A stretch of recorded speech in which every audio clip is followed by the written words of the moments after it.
It was blast mostly, because the bomb hit. Well, the pub next door was called a Bodega at that time, and then there was the cinema, cinema next to that, and then there was a stationer's underneath that, and the bomb actually hit the parapet of the cinema, and the blast sort of damaged everything. All the ceilings were down, and it was just a mass of rubble and plaster. The only casualty was a fellow who was standing outside the cinema. Well, then Hastings' office at that time was abandoned. It was I think his initials were H.E. Thomas, because he was always just referred to as Thomas, was the managing clerk there then. And he had to take, fortunately, he was working from home somewhere up Settlescombe Road, North Way. So he got all the ledgers and all the current files and things there.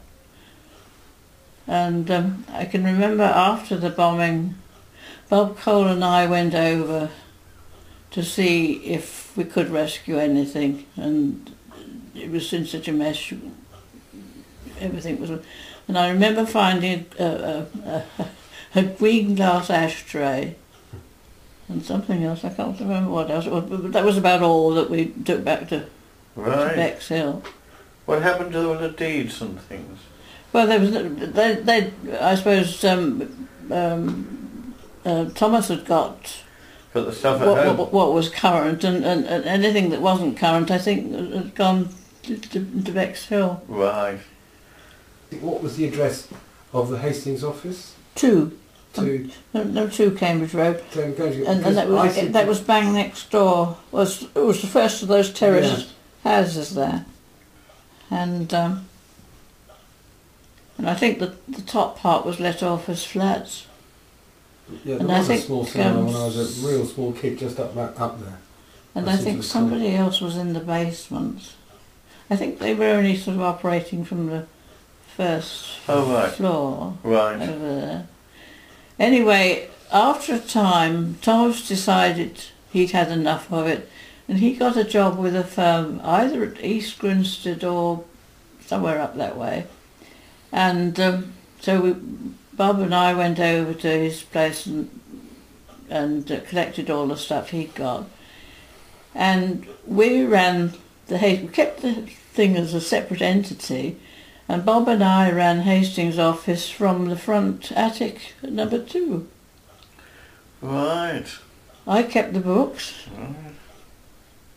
And sat up there and did any typing letters for Hastings' office from there. That's Jonathan's room now. That's my room. Well, that's your room now. It is. Yes. I will have a completely different feel about it when I walk back in there. And I might tell you that if it hadn't been for Bob Cole, there wouldn't be any Gaby Hardwickes now. Oh. Because he'd got relations. His wife was the sister of Sir Robert Gower, who was MP for Tunbridge Wells. Right. And they used to go up there to get away from the bombing a bit. I don't know why, because I would have thought Tunbridge Wells was just as vulnerable. Yes. On the way to London. And he wanted to give up altogether. Just throw the firm in. And Bob persuaded him not to. He says, you owe a duty to people like Baldry to have something to come back to. Right. And got him to stay. Right. You were talking about Hardwicke, yes. Used to go up to Tunbridge Wells, right? Yeah. My word. Yes. So... And I'm glad old Bob Cole did that. Bob saved the day. Well, mind you, I think Bob wanted to keep his job, but... Yes. No, he wanted to give up.